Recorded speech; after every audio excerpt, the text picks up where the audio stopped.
Good morning. First Sunday of Lent, and we read the Gospel of Luke.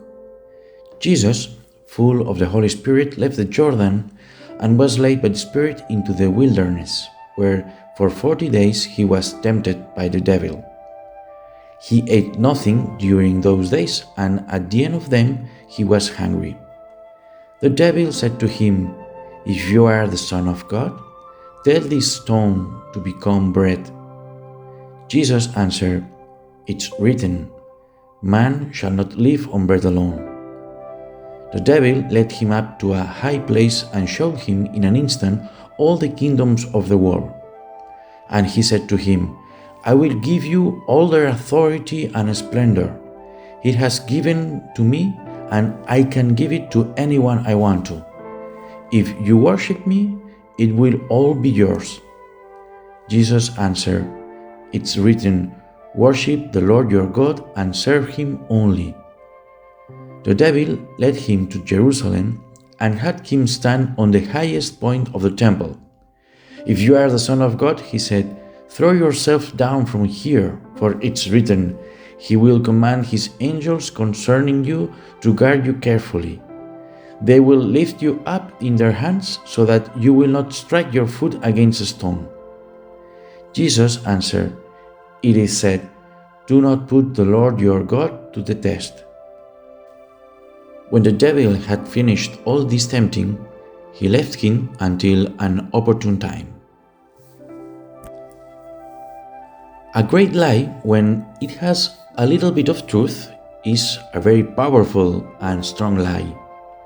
That, in fact, is what a temptation is, a lie that lays on a truth, a lie that has some roots in truth. Jesus Christ was God, but he was also 100% human, and as a human, he experienced temptation like all of us. Temptation is the devil's attempt to seduce our nature into a pseudo-good, into an evil disguised as good. The Lord had a wonderful purpose in his earthly existence, a burning desire in his heart, the redemption of mankind, to give his own life to save humanity. We too have a wonderful purpose and great and good desires in our hearts, but any desire can become debased, can suffer a deviation from its initial path. The devil, unaware of how much power he would have over the person of Jesus Christ, tried to seduce him and turn him away from the path Jesus wanted to walk. To do so, he didn't try to disconnect him from his purpose, from his goal, from his desire, redemption, but from the way to reach it, in order to present him with a quicker, easier way. Turn stones into bread, which is use your power to benefit yourself. Seek first and foremost your own benefit. Throw yourself from the pinnacle of the temple, which is conquer the hearts of men by performing spectacular actions that leave virtually no room for their free choice. Kneel before the devil to receive all the lands within sight. If you worship me, I will guarantee you power, dominion, and subjugation of men, which is conquest through fear. Each one of us has also been destined by God for something very great, eternal fulfillment in the kingdom of heaven. This goal is inscribed in our hearts and is what our hearts long for. Temptation tries to divert us from the destiny that God has thought for us. But it doesn't do so by removing us from that longing, but by presenting us with another way to attain it. Temptation vitiates our desires, deceives us, so that we freely choose a path that, in fact, doesn't lead us to the end we desire. Therefore, an important task of our spiritual life should be the reorientation of our desires. Gregory Popcak, a psychologist, in his book, very interesting book, Broken Gods, states that inside the human heart there are 7 divine longings or deep needs of the soul that we need to take care of. To fulfill each of these needs, there are two paths: an easy one, the one that temptation whispers to us, and a more arduous one, but which in the end is the true one, the one that really is worthwhile. I began my reflection by saying that temptation is a lie that lays on a truth. What is that truth? The truth is the deep desire of the heart. And what is that lie? The way or the means to satisfy such desire.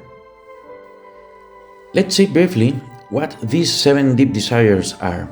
The first one, the longing for abundance, the longing to feel oneself complete. To satisfy this need, we find the lie of the easy way, pride. Pride is to think that we can fill ourselves by ourselves, that I alone am enough, that I feel full when I see myself above others. And to satisfy this truth, we also find the truth of the difficult path, which is humility. Humility is to recognize that it's God who can fill us, that I can't do everything, that I need help, that fulfillment doesn't consist in being served, but in serving. The second need, the longing for dignity, to feel worthy of something great. To fulfill this need, we find 2 other ways. The easy one, which is the temptation of envy. Envy is not tolerating the perception that others are above me, mistakenly thinking that the dignity of others robs me of my own dignity, that the merits of others detract from my own. And then there is the second path, the true way of kindness. Kindness is recognizing that we are all unique and worthy of love despite our imperfections. Kindness, in fact, is one of the fruits of the Holy Spirit. The third need, the longing for justice, the longing for harmony. To satisfy this need, temptation suggests the easy way of anger, which is using violence to impose myself and quickly achieve the establishment of the desired order. And on the other hand, we have the true way to satisfy the desire for harmony, and it is that of patience, recognizing that the other has his freedom and his own paces and times. The fourth need, the longing for inner peace. Again, we are presented with the easy way and the lie of achieving peace without any effort, and that's laziness, an unhealthy indifference to everything and everyone. Let nothing bother me or take me out of my comfort zone. Believing that inner peace means closing my eyes to the needs of others. And on the other hand, the true path towards inner peace, which is the true path of diligence.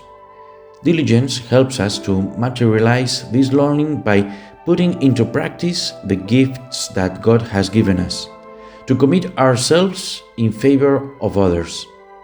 As Jesus reminds us in the Beatitudes, happy are those who are peacemakers.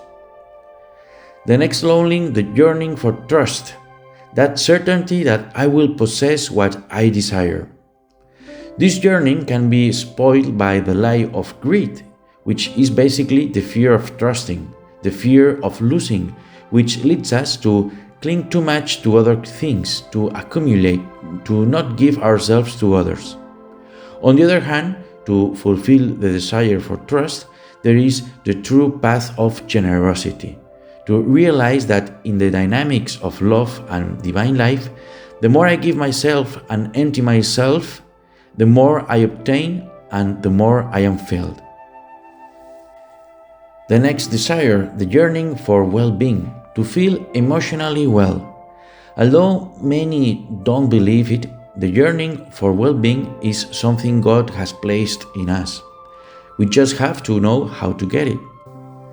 We can give in to the lie of gluttony, understood as the uncontrolled and immediate search for pleasure, or we can follow the path that truly leads us to well-being, which is temperance, the harmony and moderation of pleasure.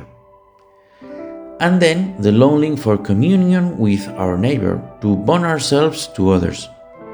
In the face of this need, we find two very opposite paths.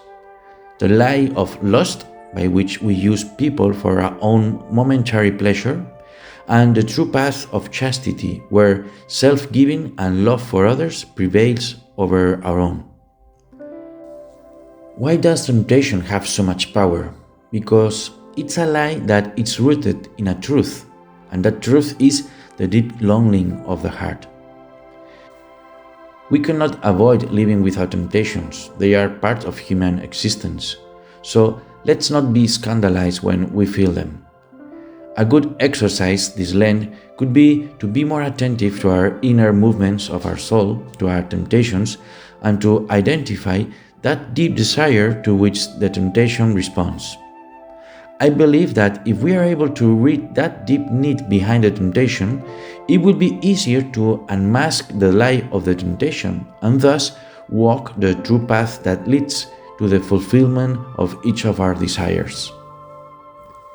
Christian life doesn't consist in repressing desires, but in reiterating them. Lent is a good time to do so, and God bless you.